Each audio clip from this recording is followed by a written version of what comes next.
Vous savez pourquoi les hommes aiment autant le mariage, aiment autant l'idée de vivre avec une femme, de vivre sous le même toit avec une femme. Vous savez pourquoi? Il ne faut pas qu'ils viennent vous mentir ici qu'ils n'aiment pas le mariage, c'est faux. Parce que si les hommes n'aimaient pas le mariage, ils n'allaient pas s'acharner autant sur les femmes célibataires et sur les femmes qui ont divorcé. Ils n'allaient pas s'acharner autant sur les femmes qui refusent de se marier, qui ont fait le choix de rester célibataires. Non. Ils n'allaient pas s'acharner autant. Ils vont venir vous parler, non, crainte de Dieu, ou non, fornication. C'est eux les grands fornicateurs. Ils sont les grands fornicateurs. Ils viennent parler de la fornication des femmes ici. Ce n'est pas pour ça. Les hommes aiment le mariage. Ils aiment le mariage. Ils aiment le fait que des femmes rêvent du mariage, que les femmes veulent rester dans le mariage. Est-ce que vous savez pourquoi? Parce que le mariage est la seule institution qui leur permet d'avoir l'autorité et le pouvoir sur un autre être humain, des fois même plus compétent qu'eux, juste parce que, par leur nature d'homme. C'est-à-dire le mariage est la seule institution, c'est-à-dire le mariage tel que c'est fait, surtout chez nous en Afrique là. L'homme a juste besoin d'avoir un peu d'argent. C'est tout. Il n'est pas obligé d'être compétent. Il n'est pas obligé d'être intelligent. Il n'est pas obligé de savoir faire telle ou telle chose. Il n'est pas obligé d'avoir l'intelligence émotionnelle. Il n'est pas obligé d'avoir la maîtrise de soi. Ni même la maîtrise de ses pulsions. Vous-même, vous voyez. Mais le simple fait qu'il est garçon, qu'il a des burnes, lui confère tout de suite l'autorité du chef. Voilà pourquoi beaucoup, dans le foyer de qui? Moi, dans mon foyer. Dans le foyer, oui. Parce que c'est le seul endroit où on peut les appeler chefs, sans aucune qualification, sans aucun effort, sans aucune autorité. La seule chose qu'ils ont besoin, c'est un peu d'argent. Un peu d'argent pour pouvoir payer les factures et tout. Mais puisque aussi les femmes ont des standards hyper bas, elles vont prendre n'importe qui. Il suffit juste qu'il ait un peu d'argent pour faire bouillir la marmite.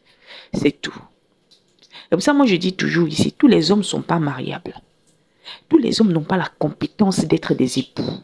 Ça, normalement, il faut qu'on apprenne ça aux hommes. Il faut qu'il y ait, de la même manière qu'il y avait des écoles qui apprenaient aux femmes à être des femmes là. Je pense qu'il faut réouvrir des écoles comme ça, hein, avec une vision pour réapprendre aux femmes comment est-ce qu'elles doivent vivre dans le mariage et pour apprendre aux hommes aussi, c'est quoi un père? C'est quoi un mari? C'est quoi un époux? C'est quoi un véritable protecteur? Parce que beaucoup d'hommes, pour eux, ils savent seulement que dès que je prends une femme à la maison, je la dépose nette. Elle doit dire oui à tout ce que je dis. Elle me doit respect, obéissance, soumission, dévotion totale. Limite, je suis son Dieu. Voilà pourquoi ils rêvent du mariage. Ce sont les hommes, en vérité, qui rêvent du mariage. C'est parce qu'ils n'en parlent pas. Regardez juste leur réaction face aux femmes divorcées. Vous allez comprendre que les hommes affectionnent le mariage. Regardez juste leur réaction face à une femme qui dit « je ne veux pas me marier ». Vous allez comprendre que les hommes affectionnent le mariage et que c'est eux qui gagnent plus dans le mariage. Regardez juste leur réaction face à une femme qui dit « je ne veux pas faire d'enfant ». Vous allez comprendre que le fait de porter une grossesse et d'accoucher l'enfant d'un homme, là, c'est très avantageux pour eux. Vous allez comprendre ça. N'écoutez pas ce qu'ils disent. Non, non, on s'en fout du mariage. Non, la femme là me met la pression pour l'épouser. Oui. Nous, c'est le papier là qu'on veut. C'est ça qui nous protège. Sinon, eux, c'est la vie maritale qui est très avantageux pour eux.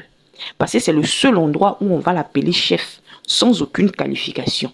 C'est le seul endroit où on va engueuler son subalterne même s'il a raison. Sinon, dans les institutions, dans son boulot là-bas, partout là, il sera obligé de faire ses preuves pour qu'on l'appelle chef. Et les frustrations qu'il a dehors là, face à ses camarades garçons, face à tout le monde, c'est sur toi il va venir déposer à la maison. Oui. Parce qu'il n'a aucune compétence. Voilà. Donc, c'est la seule institution où on l'appelle chef. Et puis, c'est lui qui fait le contraire des lois du mariage. Il fait le contraire des lois et puis on l'appelle chef. Il fait le contraire des lois et puis on lui donne raison.